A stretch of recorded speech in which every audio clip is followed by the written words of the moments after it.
नमस्कार, आप देख रहे हैं राजपथ और मैं हूं आपके साथ करिश्मा। और आप सभी के साथ मैं हूं पूजा यादव। खबरों की शुरुआत करेंगे। इस बीच आपको बता दें, दिल्ली में 12 किलोमीटर तक युवती के शव को घसीटने की दरिंदगी इससे पहले ना तो किसी ने देखी थी और ना ही किसी ने ऐसा सोचा था कि देश की राजधानी में इतनी भयावह वारदात जिसे अंजाम दिया जाएगा। बिल्कुल, और इसके पूरे आपको बता दें, इस पूरे मामले के बाद दिल्ली दहल चुकी है। सवाल यह है कि ये हत्या है या फिर हादसा है। आरोपियों के साथ पुलिस भी बार बार अपना बयान बदल रही है। सवाल यह भी है कि क्या पुलिस कुछ छिपाने की कोशिश कर रही है और आखिर क्या है ओयो होटल का राज। देखिए इस रिपोर्ट।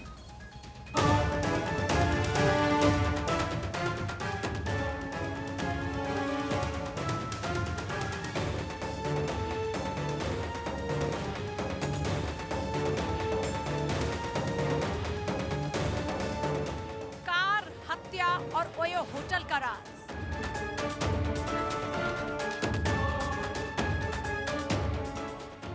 कंजावला कांड, हत्या या हादसा, क्या है सच्चाई? दिल्ली के सुल्तानपुरी के कंजावला कांड के पीछे की सच्चाई क्या है? ये हत्या है या फिर महज एक हादसा? सवाल कई हैं, जिसका जवाब हर कोई जानना चाहता है। आखिर 31 दिसंबर और 1 जनवरी की रात क्या हुआ? कौन सच बोल रहा है, आरोपी या फिर पुलिस या मृतक अंजलि की दोस्त जो उस रात अंजलि के साथ मौजूद थी? और अब न्यू ईयर पर ओयो होटल के बाहर का वीडियो सामने आया है। सीसीटीवी में मृतक और उसकी सहेली दिख रही है। यह वीडियो करीब रात 1:45 का है। मृतक स्कूटी पर बैठी हुई है और उसकी सहेली खड़ी है। साथ में वहाँ कुछ लड़के भी नजर आ रहे हैं, जो बता रहा है कि कुछ तो गड़बड़ है। दिल्ली पुलिस कुछ तो छुपा रही है। अब हमारे पास एक इंसिडेंट की आई विटनेस है और वो पुलिस के साथ कोऑपरेट कर रही है और इसमें अभी 164 सीआरपीसी के तहत उसकी जो स्टेटमेंट है वो रिकॉर्ड कराई जा रही है।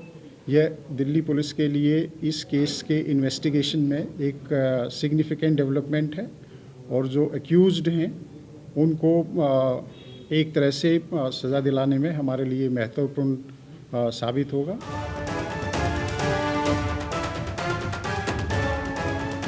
सवाल ये है कि हादसे की रात मृतका की सहेली इसकी जानकारी पुलिस को क्यों नहीं देती?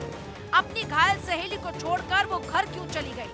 सुल्तानपुर के जिस ओयो होटल में पार्टी हुई, उस होटल के मैनेजर ने चौंकाने वाला दावा किया। मैनेजर के मुताबिक ओयो होटल में पार्टी हुई थी और उस पार्टी में मृतक युवती भी मौजूद थी, लेकिन किसी बात को लेकर पार्टी में मृतक युवती का दोस्तों के साथ झगड़ा हो गया। हंगामा बढ़ता देख होटल के कर्मचारियों ने दोनों को ही बाहर निकाल दिया। लड़ाई यहीं से शुरू हुई थी, फिर हमने उन्हें भगा दिया था नीचे कि भाई यहाँ मत लड़ो, अलाउड नहीं है से। और भी गेस्ट हैं। क्या उन लोगों ने नशा भी किया था? नशे पत्ते कर रहे थे सारे, ड्रिंक वगैरह कर रहे और भी सूखा नशा कर रहे। मैं तो पता नहीं क्या क्या होता है, वो सब कर रहे थे। वो जब लड़कियां शुरुआत में आई, वो क्या अकेली लड़की थी या लड़के भी साथ में आए थे? लड़के आए थे, फिर लड़कियां बाद में आई तो उन्हें अलग रूम दिया था हमने। अच्छा, कुल कितने रूम दिए आप लोगों ने? कुल 2-3 रूम दिए थे उन्हें शायद ना, क्योंकि एक रूम में अलाउड नहीं हो इतने बंदे। 12 किलोमीटर तक युवती को घसीटती रही और पुलिस को इसकी भनक तक नहीं लगी। और जिन्होंने इसकी जानकारी दी उन्हें पुलिस डांट कर शांत करा रही है। देश की सबसे हाईटेक पुलिस की पोल खुल गई। शर्म आती है ऐसी पुलिस पर। और इस पूरे केस में पुलिस की छीछा लेदर होने पर दिल्ली पुलिस एक्शन में है। कंजावला कांड में मिस्ट्री सुलझाने के लिए फोरेंसिक जांच शुरू हो गई। आरोपियों के खिलाफ सबूत इकट्ठे हो रहे हैं। पुलिस के मुताबिक फोरेंसिक टीम को कार के नीचे से ब्लड के सैंपल मिले हैं। इन्वेस्टिगेशन अभी प्रारंभिक स्टेज पर है, बहुत पहलुओं पर इन्वेस्टिगेशन हो रहा है और जल्दी ही दिल्ली पुलिस की ये कोशिश है कि जल्दी ही इस इन्वेस्टिगेशन को कंप्लीट कर लिया जाएगा और जो अपराधी हैं उनको सख्त से सख्त सजा दिलवाई जाएगी। Thank you. कंजावला कांड की मिस्ट्री उलझती जा रही है। मिस्ट्री को सुलझाने के लिए पुलिस जितना ही अंदर जा रही है, नए नए राज खुल रहे हैं। कार में सवार 5 आरोपी पुलिस की गिरफ्त में हैं। पूछताछ में आरोपी ने खुलासा किया कि जिस कार से हादसा हुआ वो कार उनकी अपनी नहीं, वो कार वो अपने दोस्त से लेकर आए थे जो मुरथल से पार्टी कर लौट रहे थे। सूत्रों के मुताबिक हादसे के दौरान एक बड़ी पार्टी का नेता भी कार में मौजूद था। लोग अरेस्ट हुए हैं, क्या इनके ऊपर पहले भी कोई मुकदमे चल रहे थे? ये सारे के सारे सवाल बहुत जरूरी हैं जो दिल्ली पुलिस को हमने समन्स इशू करे हैं, उनको हमारे सामने पेश होना है और इन सब सवालों का मुझे जवाब देना है। न्यू ईयर पर दिल्ली पुलिस सुरक्षा का दावा करती रही और आरोपी 12 किलोमीटर तक कार के साथ शव को घसीटते रहे, लेकिन पुलिस सोती रही। अब दिल्ली की कानून व्यवस्था को लेकर केंद्रीय गृह मंत्रालय सख्त हो गया। केंद्र सरकार ने दिल्ली के एसीपी संजय अरोड़ा को रिपोर्ट के साथ तलब कर लिया। Bureau report, Bharat 24।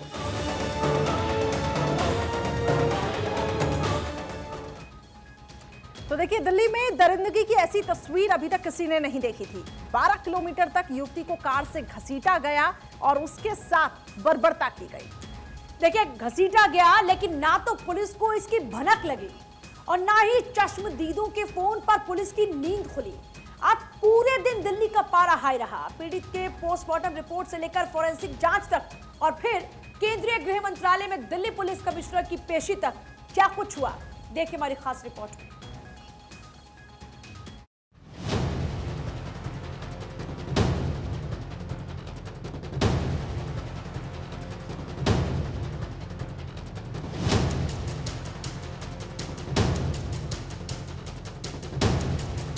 तरीके से अब एक और सीसीटीवी फुटेज सामने आया है। वो सीसीटीवी फुटेज उस वक्त का है जब आपको बता दें कि जो पीड़िता है वो और उसके दोस्त न्यू ईयर की पार्टी करने के बाद उस होटल से बाहर निकल रहे थे और उस फुटेज में साफ तौर पर देखा जा सकता है कि पहले उसकी दोस्त स्कूटी पर बैठती है, स्कूटी चलाती है और उसके बाद उन लोग आगे बढ़ते हैं। थोड़ी देर के बाद जो दोस्त है और अंजलि है, दोनों के बीच में बातचीत होती है और उसके बाद आपको बता दें कि अंजलि स्कूटी चलाने लग जाती है। उसके बाद जो जानकारी मिली उसके मुताबिक थोड़ी ही दूर के बाद आरोपियों की कार से स्कूटी की टक्कर हो जाती है और मैं इस समय वहीं पर मौजूद हूं। यहीं पर कार और स्कूटी की टक्कर हुई थी और अब यहां से ही आपको बता दूं मैं कि इस स्थान से ही करीब 12 से 13 किलोमीटर तक कार में फंसकर युवती यहां से करीब 12 से 13 किलोमीटर तक दूर घिसटती हुई चली जाती है। हालांकि देखिए, पुलिस का अब कहना है सीसीटीवी फुटेज सामने आने के बाद कि साथ में दोस्त थी, वो उस दौरान मौजूद थी। एक्सीडेंट के समय उसकी दोस्त वहां पर मौजूद थी और इसके बाद आपको बता दें कि लड़की को, जो उसकी दोस्त है, उसको भी चोट आई, लेकिन उसको गंभीर चोट नहीं आई। उसको थोड़ी बहुत खरोच आई और वो गाड़ी से गिर गई और उसके बाद डर के मारे वो वहां से चली गई। होटल मैनेजर अनिल ने बताया कि अंजलि और उसकी दोस्त निधि पहले ही होटल में पहुंच चुके थे, जिसके बाद उन दोनों के दरमियान किसी बात को लेकर कहासुनी हो जाती है और कहासुनी कुछ इस कदर बढ़ जाती है कि जिसके चलते तमाम होटल कर्मियों ने उनको बाहर जाने का आदेश दिया और आज बाहर जाने के बाद उन दोनों में बातचीत और होती है, जिसके बाद वो दोनों स्पॉट से चली जाती हैं और उसके कुछ देर बाद ही बताया जा रहा है ये पूरा हादसा होता है।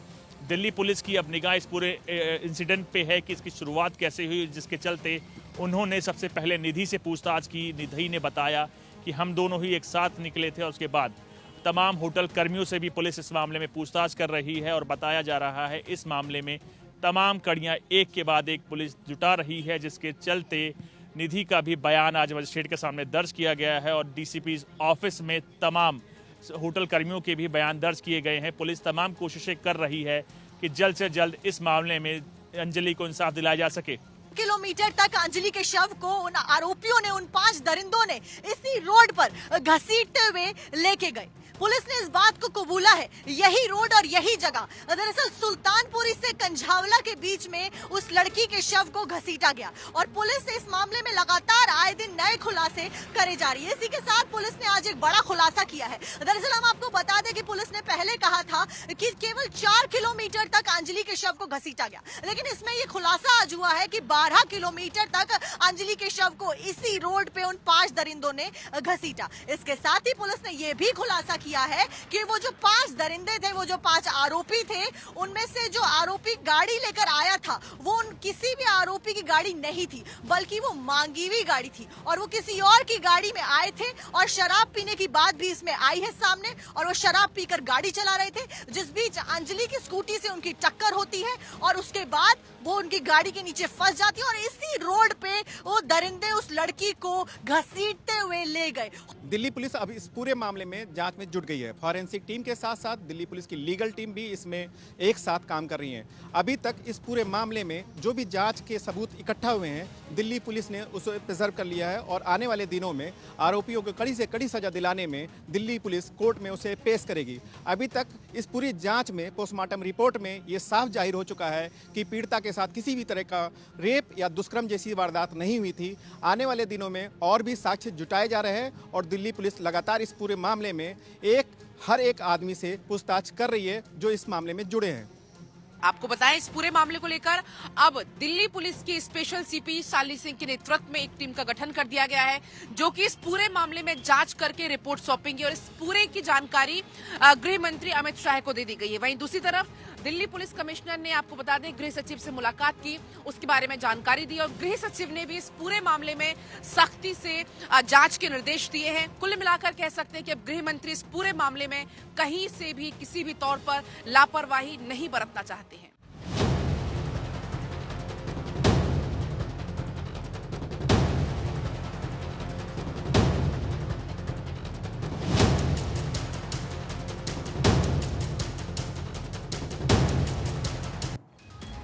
और चलिए आगे बढ़ेंगे। 2024 फतह के लिए बीजेपी ने सियासी मैदान को सजा दिया है।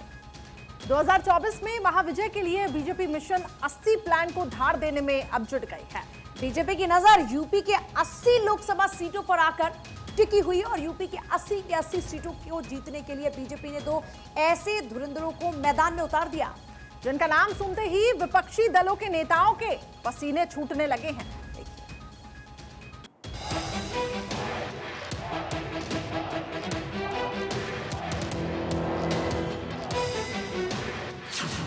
बीजेपी का प्लान, महाविजय अभियान।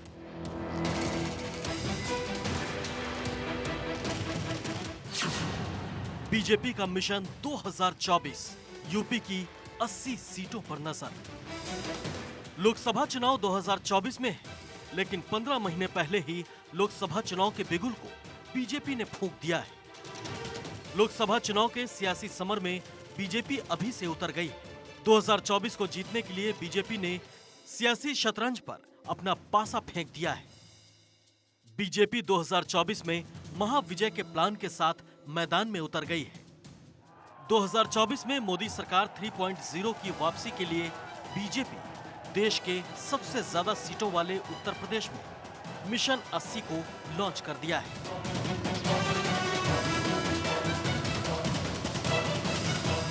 आदरणीय प्रधानमंत्री नरेंद्र मोदी जी की गरीब कल्याण योजनाओं को लेकर और उत्तर प्रदेश के लॉ एंड ऑर्डर को लेकर के जन जन तक में हम घर घर पैठ बना चुके हैं। हमारी सदस्य संख्या देश में सबसे बड़ी है, उत्तर प्रदेश में सभी विपक्षी दलों से सबसे बड़ी है। हमारे पास अपने कार्यकर्ताओं की एक बड़ी टीम है और शुचिता के साथ काम करने वाली कार्यकर्ताओं की टीम है। आप उन दलों से पूछिए जिनको एक परिवार तक सीमित करने का काम किया है। 2024 को लेकर बीजेपी का राष्ट्रीय नेतृत्व ग्राउंड जीरो पर उतरेगा। मिशन 80 कामयाब करने के लिए अमित शाह, जेपी नड्डा कमान संभालेंगे। जनवरी 2023 में अमित शाह यूपी के दौरे पर जाएंगे। 80 लोकसभा में विपक्ष के कब्जे वाले 14 सीटों पर बीजेपी का निशाना है। अमित शाह, जेपी नड्डा हारी हुई सीटों की समीक्षा करेंगे। सभी लोकसभा क्षेत्रों का दौरा करेंगे अमित शाह और जेपी नड्डा। उत्तर प्रदेश में एक और बड़ी कामयाबी के लिए बीजेपी ने कमर कस ली है और इसी कड़ी में हारी हुई 14 सीटों को जीतने के लिए अमित शाह और जेपी नड्डा एक एक क्षेत्र में रैलियां और सभाएं करने वाले हैं। ऐसे में एक माहौल बनाने की कोशिश है कि 2014 और 19 के लोकसभा चुनाव के परिणामों को कैसे उत्तर प्रदेश में 2024 में दोहराया जाए और इसके लिए सियासी पैंतरेबाजी अभी से शुरू हो गई है। जनवरी 2023 में ही अमित शाह उत्तर प्रदेश के दौरे पर आने वाले हैं और अंबेडकर नगर और साथ ही साथ बलरामपुर की हारी हुई सीटों का दौरा करके इस पूरे अभियान की शुरुआत करने जा रहे हैं। बीजेपी भी मिशन 2024 में जुट गई है। नए साल के आगाज के साथ ही बीजेपी उत्तर प्रदेश में मिशन 2024 के सियासी समर में कूद गई है। लखनऊ में 2 दिनों तक चली बीजेपी की बैठक के बाद सरकार से लेकर संगठन तक बदलाव की आहट आ रही है। व्यवस्था एक काल अवधि के लिए होती है।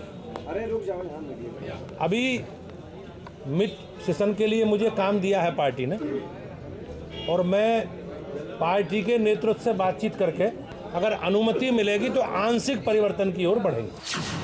2019 के लोकसभा चुनाव में यूपी की 80 सीटों में से बीजेपी को 62 सीटें मिली थी, जबकि बीएसपी को 10 और एसपी को 5 सीटें मिली। वहीं अपना दल को यूपी में 2 सीटों पर जीत मिली, लेकिन महागठबंधन में शामिल आरएलडी के खाते में एक भी सीट नहीं आई थी। अब बीजेपी की नजर विपक्ष के खाते में गए 15 सीटों को कब्जाने की है। 2024 में यूपी जीतने के लिए शाह और नड्डा ने मोर्चा संभाल लिया है। मोदी के दूत अब यूपी के सियासी समर में कूद गए हैं। चुनाव से 1 साल पहले चुनावी मैदान में बीजेपी के उतरने पर विपक्षी दलों के माथे पर पसीना आने लगा है। चलिए अब आगे बढ़ते हैं। जिसने लाखों हिंदुओं को मौत के घाट उतार दिया और जिसने हजारों मंदिरों को तोड़कर जमींदोज कर दिया, वो औरंगजेब अब महाराष्ट्र के महाविकास अघाड़ी के नेताओं को अच्छा लगने लगा है। अब महाराष्ट्र के महापुरुष संभाजी महाराज को लेकर एनसीपी नेता अजीत पवार के बयान पर सियासी संग्राम छिड़ गया है।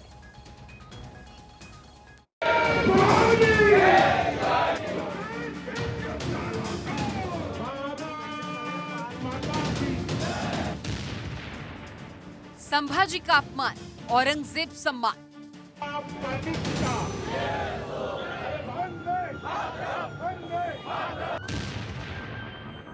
औरंगजेब महान, कहां से आया ये ज्ञान?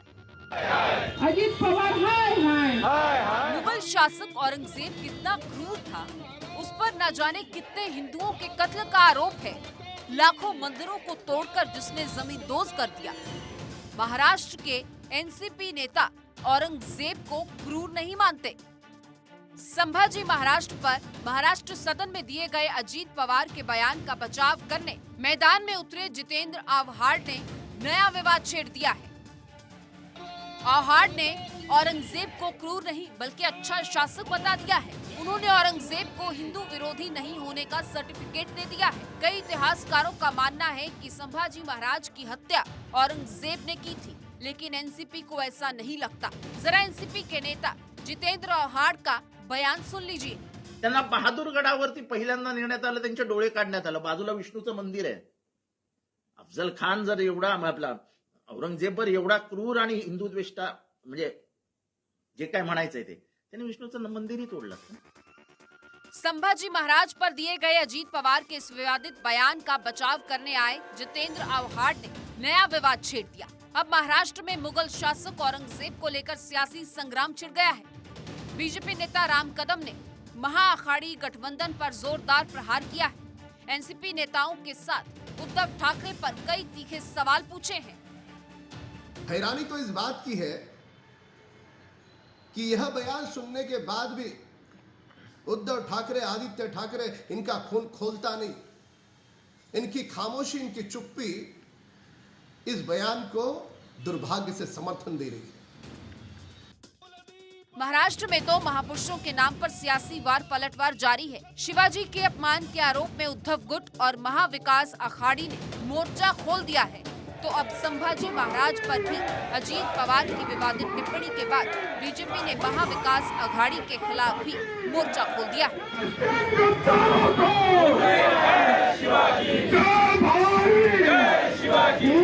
अब सवाल यह है कि महाराष्ट्र में महापुरुषों का अपमान आखिर कब तक? अब बीजेपी उद्धव ठाकरे से पूछ रही है कि संभाजी के अपमान पर उद्धव की सेना आंखें बंद क्यों कर रखी है। Bureau report, Bharat 24।